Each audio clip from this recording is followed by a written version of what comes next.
well, then we're just going to jump into it. Welcome back to Between Meetings and Motherhood podcast. I'm your host, Alexa Starks. I'm the editor-in-chief of Mothered Magazine. Today, I have with me Tiffany Williamson, beautiful woman being featured in our July issue of Mothered Magazine. Welcome to the show, Tiffany. Thank you for having me. All right, so I want to continue on this topic because you have 4 kids. I do. And you are high achieving, high ambition mom. Yeah. So let's take a step back to, I think, before you had kids, right? Were you always this incredibly ambitious? And how did having 4 kids back to back to back, because I know the exhaustion of pregnancy and postpartum and finding yourself, and we'll get into all of that, but how did you see that play out with your ambition?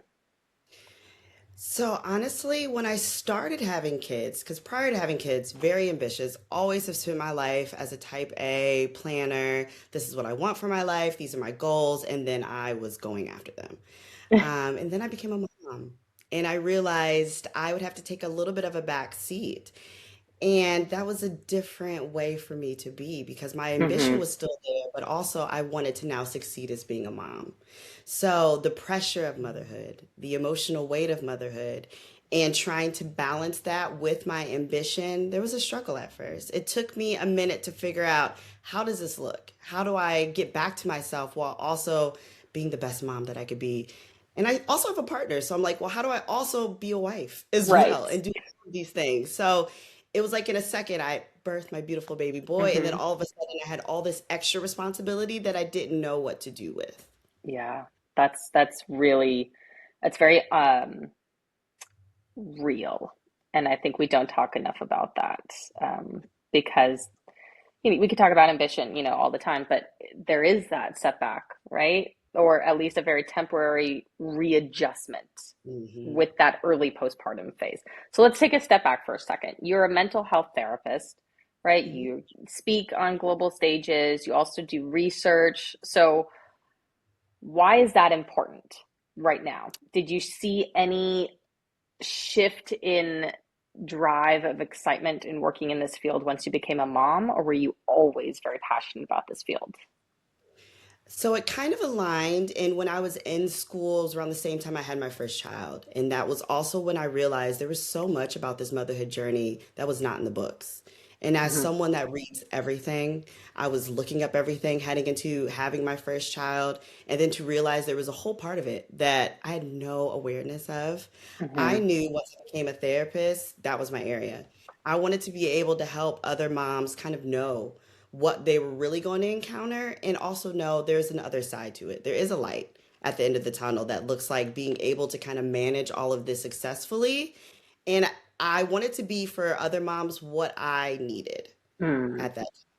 Yeah, So for me, it's been a passion of as soon as I was able to, I've been working with moms, maternal, mental health, all the way through. I love this so much. I just love hearing moms like origin stories of why they do what they do. And they're like, well, I went through this and I'm going to help other moms go through it too, so that they don't have to struggle in the same way.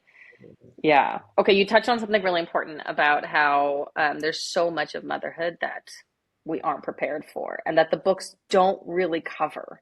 So, what if you could write a book about the realities of motherhood? What would it be? Like, what would be better, a better preparing book if you could write it? I would talk about the true like emotional weight, mental health of motherhood Mm, because the even the fact that like at a certain point your identity has to shift in hmm. motherhood and a lot of times it's not talked about. It's like, well, you became a mom, it's so great and it is great, but also you lose a little bit of yourself in that and you Hmm. have to refine yourself and that's a process. Yeah. And no one talks about that. And it becomes like a big thing postpartum where you're like, okay, I had this baby, I'm postpartum, I'm going back to work, but like, who is the version of me going back to work? Mm, You know, can she yeah. still be successful? She's still high achieving? Because when you spent 12 weeks or however many weeks on postpartum just doing the mom thing, and then all of a sudden it's like a quick switch, you're back in the corporate world, you're back in front of people, and you're like, I've been talking to a baby for 12 weeks. I don't even know how to have these conversations. Oof, I So definitely remember the those days. Vaguely. where you're just like, I just want an adult to talk Yeah. to. And then all of a sudden you're thrust back into it and it's like, wait, let's slow down. This is a lot because now I'm trying to do all of the things, be a super mom, super corporate worker, super wife, Hmm. super friend, super daughter, and it becomes too much. Yeah. So for me, it's like I want to be able to say new moms especially, it's okay. What you're feeling is okay, and you will get to see the other side. Yeah. That is it's such a tough phase, right? Did you see Mm. any differences in, the four kids that you had? Like, did you see any differences in your postpartum experiences between those? Absolutely. I feel like after you have your first, you level set correctly for everything else. Hmm. So you know how it's supposed to look, how it looks, but you also know, okay, I come out on the other side of this. I've lived it Hmm. once. She was succeeding, she was doing all the things. So I know there's a light at the end of the tunnel. So even on the days where your hormones are still wonky, you're trying to get it all figured out, you're still healing.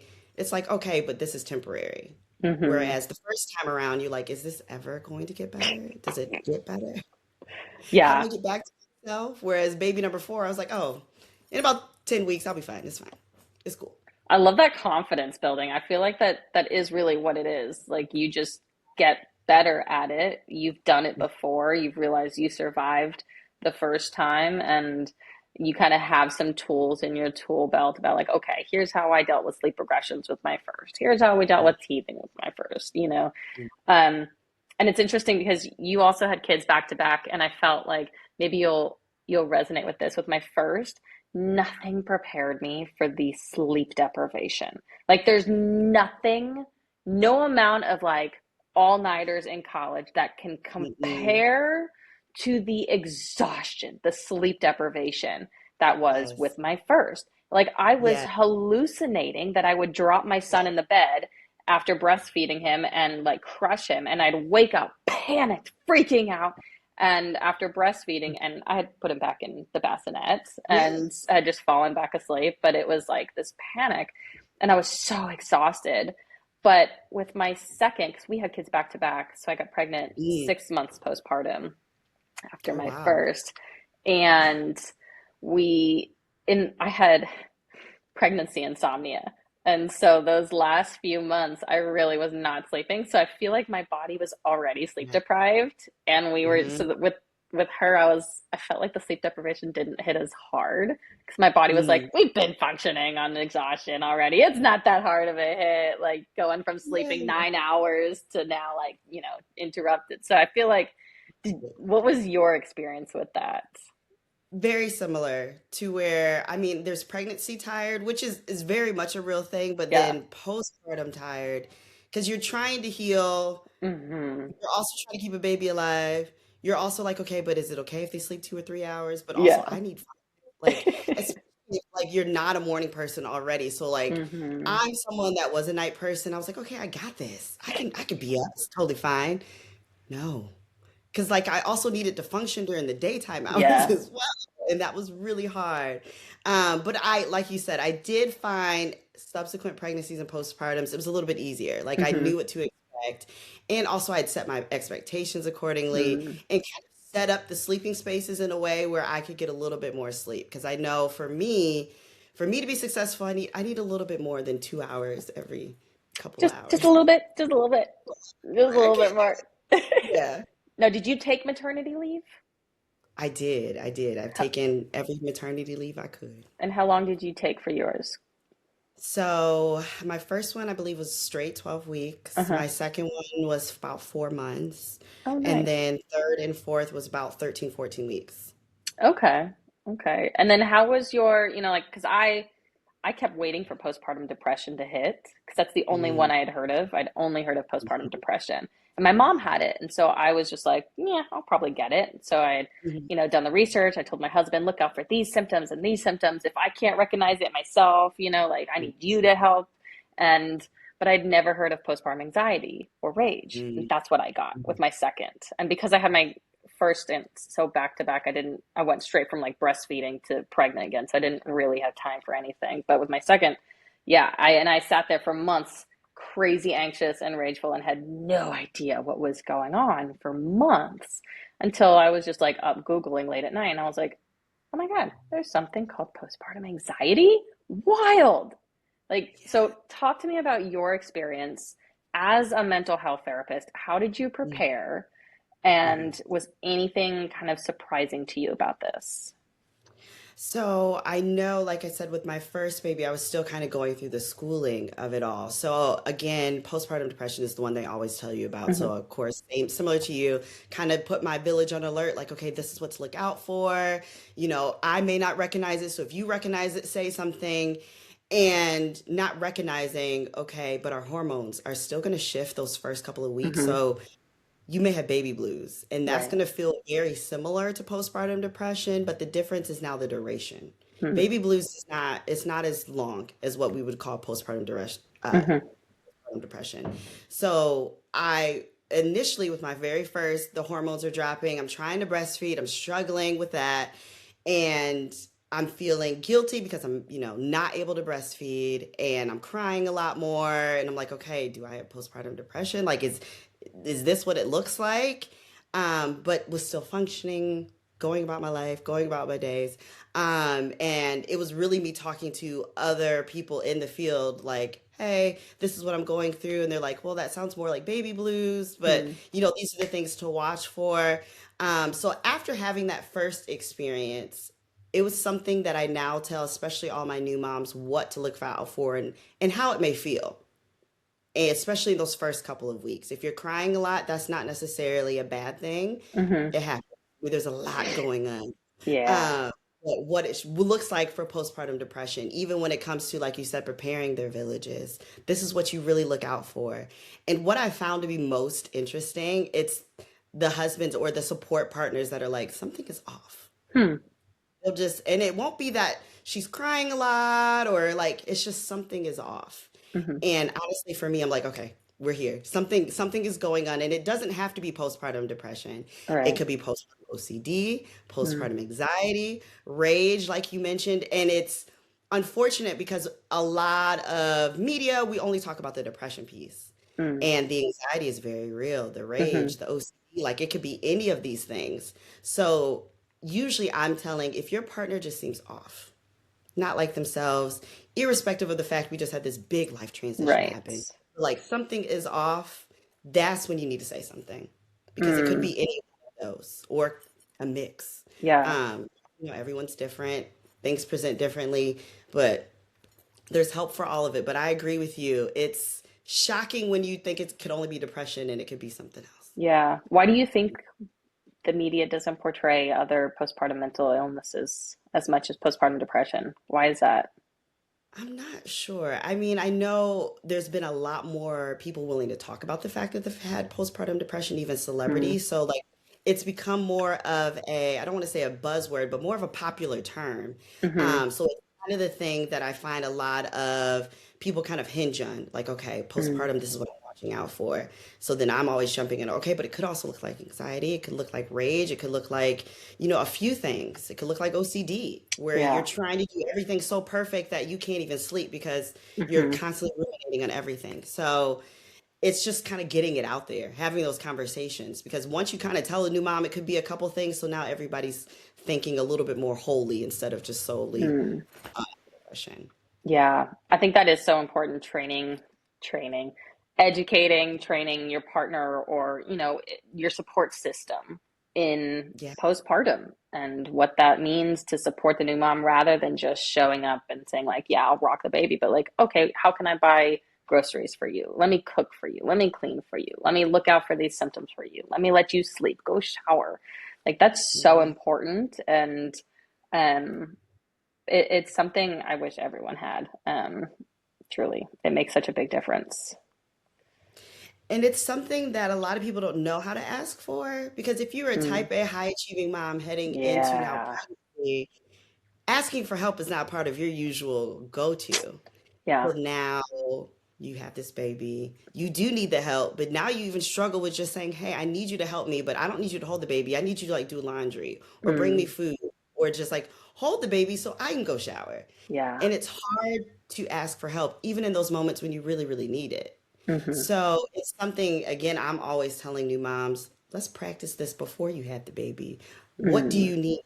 Have you articulated this clearly to your support team? Right. Making it clear what help looks like. Because, again, as a type A high achieving mom, sometimes I don't know what help looks like because I'm so used to just, let me just do this, let me just do Hmm. this. Honestly, postpartum is the time you need to sit down Yeah. and let the help come to you. But sometimes that's the hard part. And I will say it was harder to just sit down with my second because I also Mm, had a toddler yeah, who yeah. equally needed attention and love and snuggles and affection. And my new baby, my girl, was like, "Oh no, no, I must contact nap on you. I must touch you at all times. Don't put me down. Don't even think about putting me down." And my son was equally snuggly. Was also like, "I'm home from daycare. I just want to like attach to you and snuggle." And so it was very difficult to manage that like um support for myself because I felt like Mhm. now I was needed even more. So how do you help moms, especially ambitious moms, with that asking for help when you have multiple kids who need you and multiple additional responsibilities, not just one baby where you can sit on contact nap all day and have your husband bring you food like a Greek goddess that you are? Real, Yeah. very real. Being touched out is one of the most real things that also I had to quickly learn because wasn't reading Mm. about that either. Yeah. Then quickly realized like, oh, I'm like touched out and like overstimulated because of it because now I have multiple kids, I have a baby on me, everybody's wanting something from me, and now it's 8 p.m. and I don't even know if I've ate yet. So it's like remembering that one, you are a person. Hmm. And in order for you to be as successful as a mom, especially having more than one, you need to be honest with that. You need to have those talks Mm. with your partner and say, hey, everybody's asking for something from me, especially if you're breastfeeding. Yeah. I'm gonna need a little support in this way. So maybe that means nighttime, you just take the whole nighttime routine and give me like a moment to breathe, Mm. you know? Hmm. Or maybe that's like if you're someone that likes a good bath or a long shower, like I just may need to make sure I have that shower every day. Hmm. Did Know? you, It's being clear about that. yeah, did you have any differences in your, four kids? Like, was it easier with your third? Was it harder with your third if you're touched out? Like, how did you manage that? Because, now that you have three kids and then four kids all needing you, and you're still early postpartum, I would say, 6 months is kind of still in it. So, how are you navigating that? Clear, honest conversations with my partner and being clear about what is it that I need so that Tiffany is okay. Because I Mm, recognize I can't pour from an empty cup. So all four of them need different versions of me based on their mm-hmm, age and where they're at. Also, I need to show up differently for my job. I need to show up differently for my partner. That's a mm-hmm, lot of me showing up in a lot of different ways for other people. So therefore, I need to also make sure I'm taking time for myself. So mm, even if that's 30 minutes, I'll hold the baby, you take care of the kids, y'all go to the playground, whatever. Or maybe, you take lunch. I'm gonna go disappear somewhere in a quiet corner with the baby and and just read a book. yeah, It looks like me turning on like a reality show and just sitting for 30 minutes just so I can like clear my brain. So that yeah, way I can then keep back and do all of the various things for all of my various roles and responsibilities. mm, Because I found quickly on if I don't, I'm no good, which yeah. means they're not getting the best version of me. And then like everything just crumbles from there. So I had to almost be selfish in requesting what I really, really needed and kind of standing on it. And Mm-hmm. luckily having a partner, like, of course, like what do you need? Like, how can I help? Mm-hmm. Yeah, I think that's so important, and that is a hard skill to learn. But I do feel like if you don't learn how to ask for support and advocate for yourself, you'll hit that burnout wall. You'll hit that overstimulation wall really, really quickly. And I think in your interview, you talked about like refusing to pass down this idea that being a good mom means putting yourself last, right? The self-sacrificial mom. And Yes. I fully agree. You can't pour from an empty cup. Like you need to support yourself as well and get the help you need. So talk to me about like, what does that look like in a real day, right? Like your kids are at school or a couple of them, right? Are some in daycare? What does it look like working and getting the support that you need? Boundaries. So it even as a high achiever, especially I'll say in my corporate life, it's not working over. So if my set hours are these hours, Hmm. I'm not giving an extra hour and a half just so I can, show I'm performing well. Right. I trust and confident in the fact that in the hours that I'm working, I'm showing up doing what I need to do. So when my corporate hat needs to come off, it comes off fully. I'm not checking emails when I'm trying Nice. to make dinner. I'm not doing a late night meeting. And I've set that foundation with my team in such a way they don't expect me to be on at 8 p.m. They Hmm. know, okay, if I send this email at 8 p.m., that's fine. You send your email at 8 p.m., I just won't see it until I return to work, and that's Right. okay too. Yeah.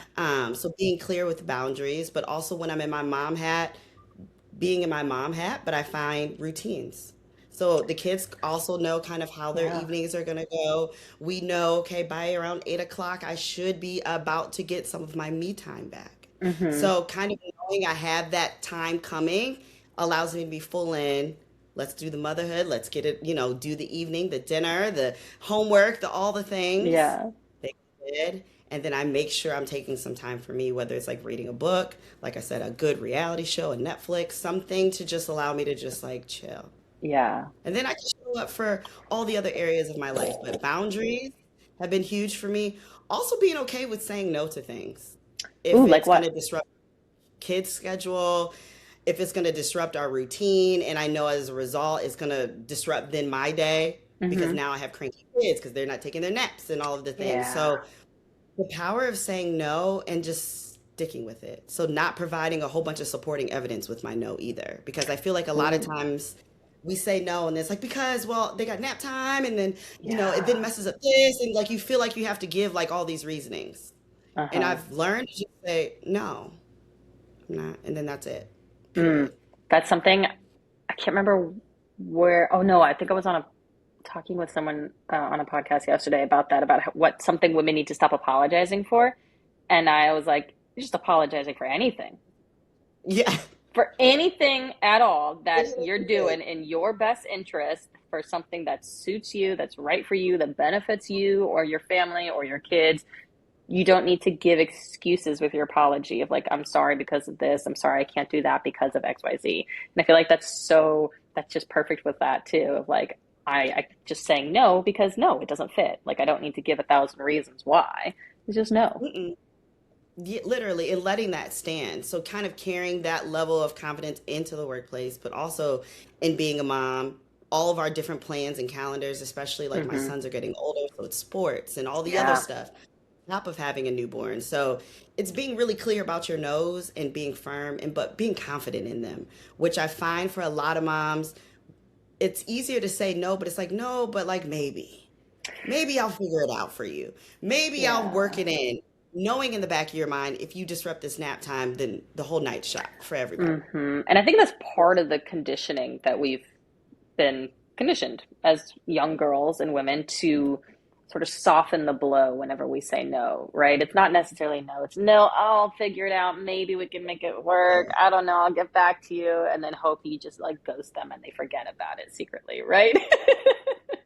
Exactly, And exactly. it's that conditioning of like I have to soften the blow so that I don't make you uncomfortable or you hurt or upset you or Mhm. offend you. And I feel Right. like as a mom, especially a highly ambitious mom who's like, I got shit to do. You don't have time to soften someone else's feelings and make sure you don't offend them. Like, I got shit to do. I got kids to take care of. I got a business to run. I got a job to do. Like, your tolerance for bullshit like really drops. And I see this recurring theme. And I feel like also though, especially with your first kid, that's a hard pill to swallow because Mm. in corporate, especially I was in corporate for 10 plus years, that training of like, as a woman, I must make sure everybody likes me. I must make Yeah. sure I'm like nice to everybody. Everybody sees me as great. I'm the hardest worker. And so when you're a mom, you quickly hit this wall of no, no, no, no, now I can't do that. And Yep. there's that like rewiring of your brain that has to happen from Mhm. people pleasing to like zero tolerance. Literally. And it's a hard transition. And it takes you, again, working on it and acknowledging, like, no, I deserve to say no and that be Yeah. okay. I deserve to get that time back and not feel like I have to write you a book or a paragraph as to why I need that time back. Like, Yeah. it's okay. But Uh, it takes a second to get there. It's easier yeah. said than done, but it's so worth it. It's literally changed how I am able to literally navigate pregnancy, postpartum, and Mm, be able to go in my life and do what I do. yeah. Do you think now you're at like expert level of motherhood now that you're at 4 kids? I don't think I'm at expert level by no means because I haven't reached teenage years or preteens at Oh, all. Like yeah. my oldest is still 7, so like we're still inching there, but I will say I'm more confident. Yeah. I am more chill. I Mm, recognize everything is not going to be perfect. And as someone hmm that loves perfection, I have released perfection from motherhood. If it has to mm, look messy, if it has to look how it looks, and we still get to the end of the day and everybody's happy and ate, I'm gonna call it a win. yeah. And I love I'm that gonna, because we talk about that myth of being a perfect mom, right? And especially as an ambitious mom, it's never going to be a perfect 50-50 mix. It's never going to be, I gave 100% at work today or at my job or my business, and I gave 100% at being a mom. It's never going to be that, right? And I think you have to rewire your brain to be like, it's going to ebb and flow. It's going to ebb and yeah. flow. And that balance of some days are messy and chaotic, some days are great. Some days I'm so in the moment, excellent mom, but other days I didn't get to respond back to emails as fast because I was like playing with my kids. And I think you have to accept that, which Mhm. again, for a high achieving woman, can be hard to accept that some things I may have to drop my standards, my expectations a little bit of what a perfect day can look like. Absolutely. Absolutely. It's probably one of the biggest struggles that I had, but it's so much more peace on the other side of it. Yeah, yeah. So much peace. Because you can't give 100% in every single one of your roles and expect Mm-hmm. to get to the end of the night and feel like, oh, I feel great. Like, no, now you're Yeah. burnt out. Mm-hmm. So how are you going to start again tomorrow? Start giving Yeah. 100% to another role and try again? Like, it's not sustainable. And I think once you recognize that as a mom, it's like, okay, how do I need to pivot? What can I Mm-hmm. do? How do I put my boundaries up? What do I now need to say, even if it's uncomfortable, because Mm-hmm. this has to change? Yeah. So, Yeah. That's so important. Okay, so you have 4 kids of all different ages. mhm. Which one do you think is most like you? They all are all versions of me in different stages. So I'll see Ooh. myself and like even the toddler, the 2-year-old tantrum, I'm like, ooh, that's me and my daughter. Or I'll see it in my 7-year-old and like how he thinks about things, how he processes Mm. things. I'm like, ooh, that's me as well.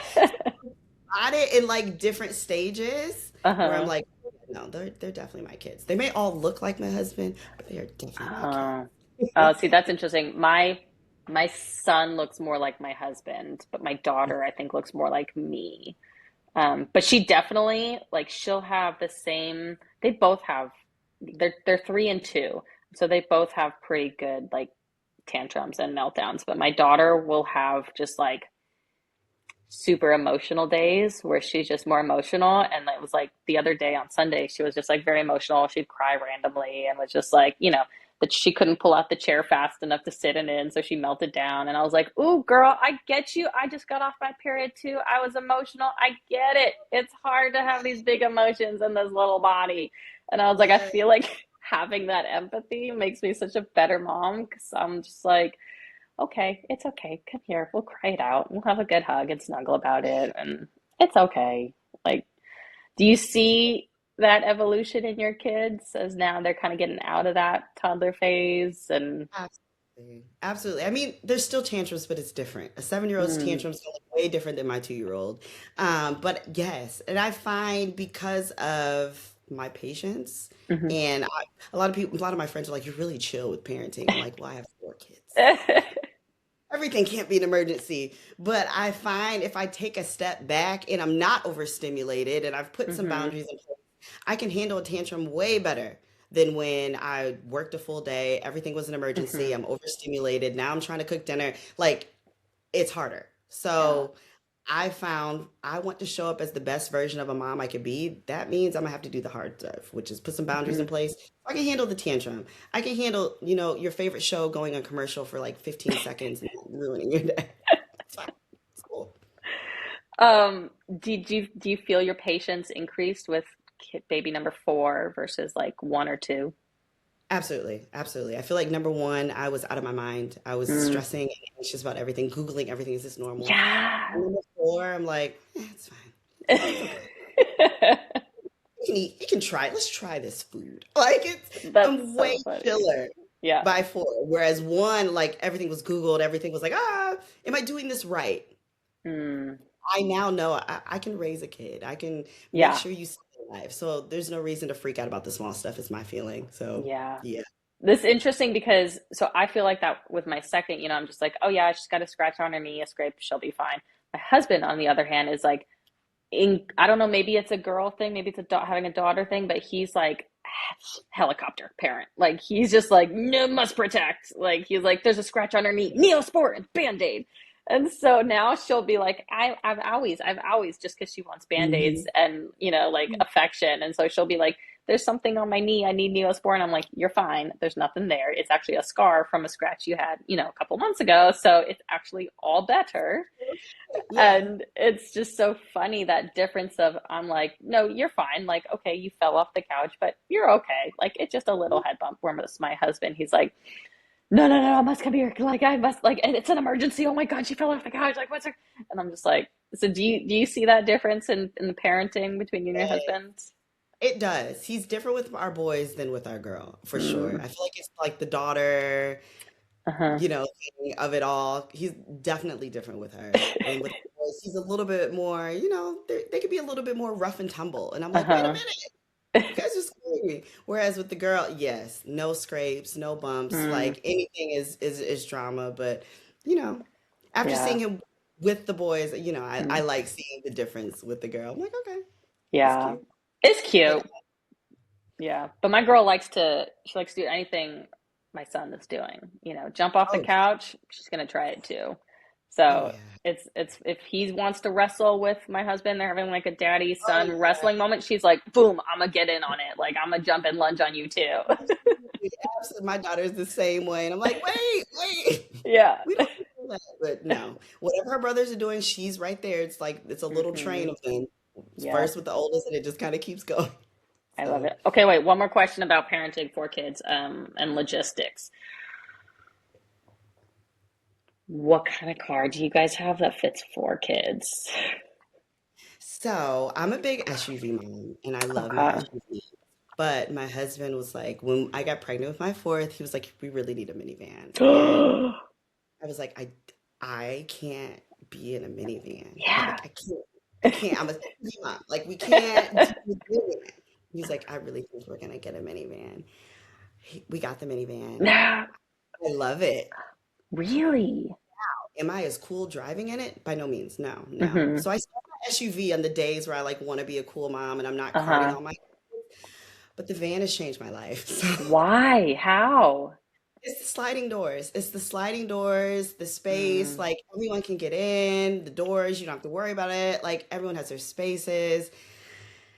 I have become a mm. mini mom and I'm still a little ashamed to say it. So I mean, hey, it exists because clearly it has functionality and it does. efficiency that is unmatched. It does. So I get it.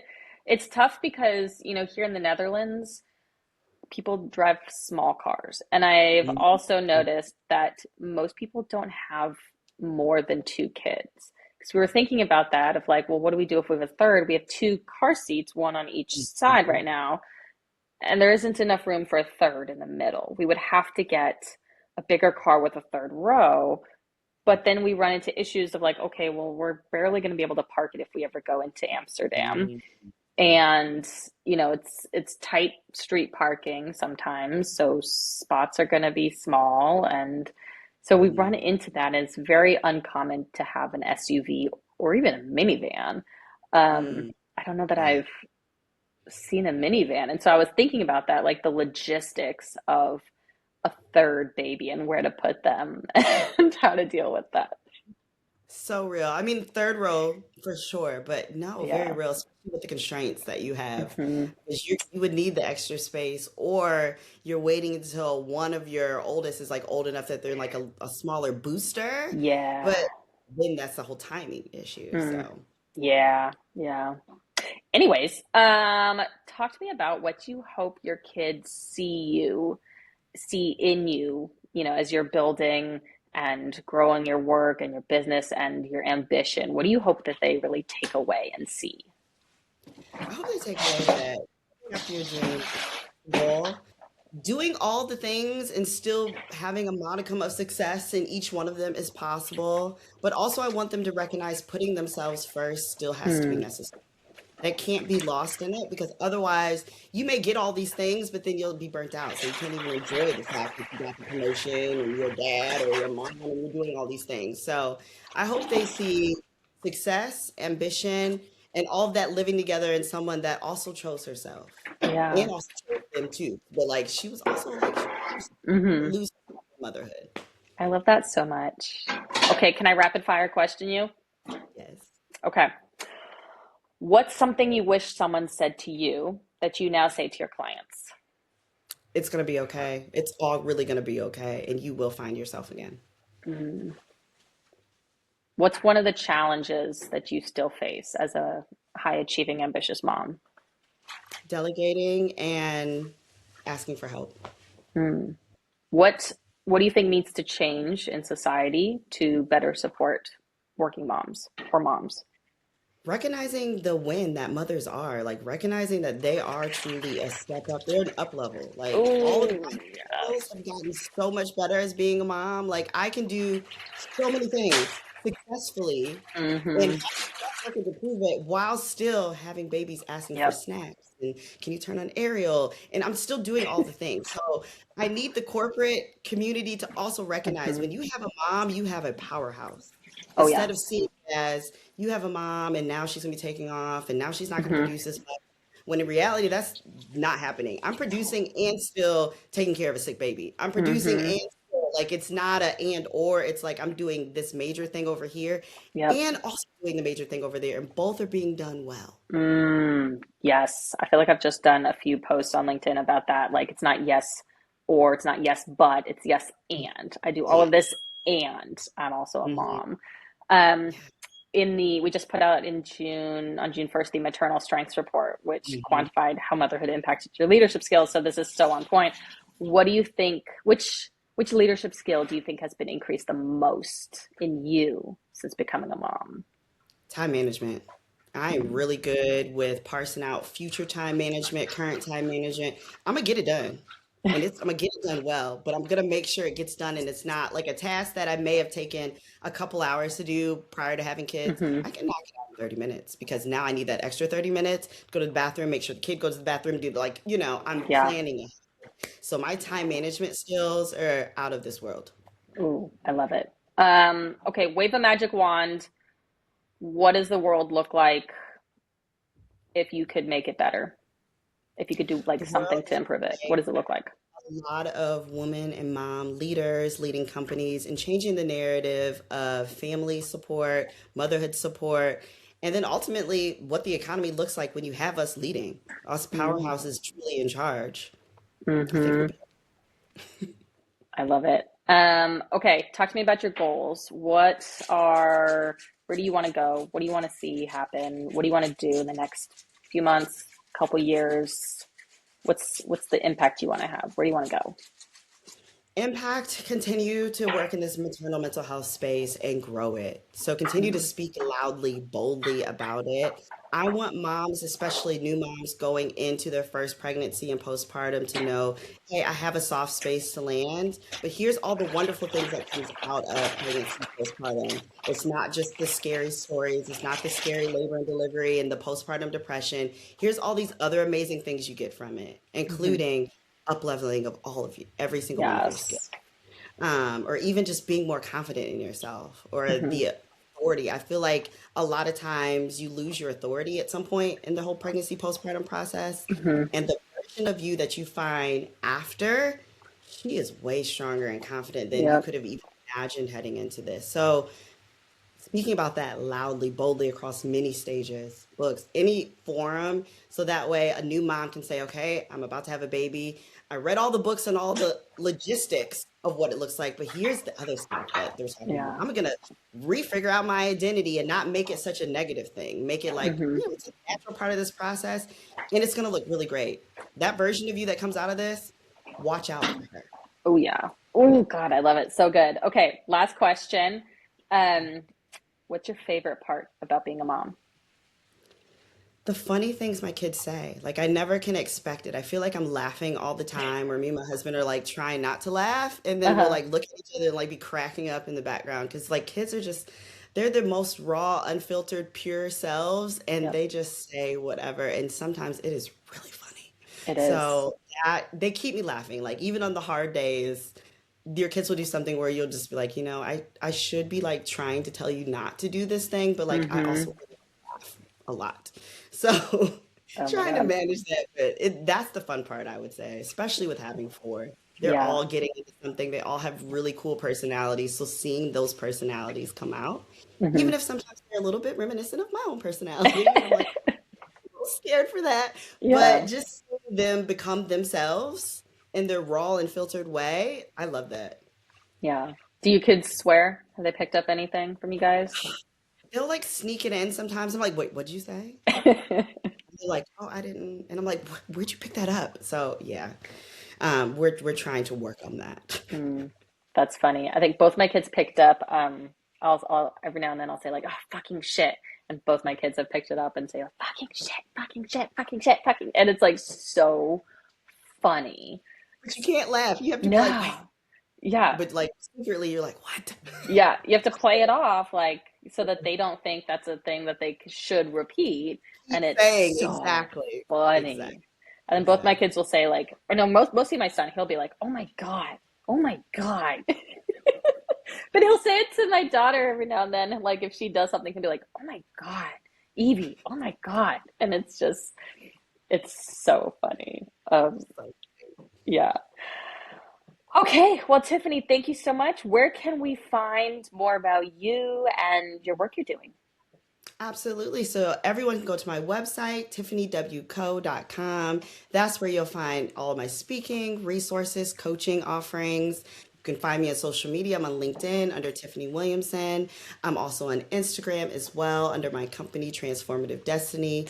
So Mhm. yeah, all of my social medias and website, all there. Yay. And we will link to that in the description as well. So if you are listening to this, you can find Tiffany's information in the description. And if you're listening to this, that means that the July issue of Mother Magazine has come out. So you can read more of Tiffany's interview and see more of her beautiful face in our July issue at motheredmagazine.com. Thank you, Tiffany, so much for joining us. It's been an absolute blast talking with you. It's been so fun. Thank you, Alexa. I really appreciate it. Awesome.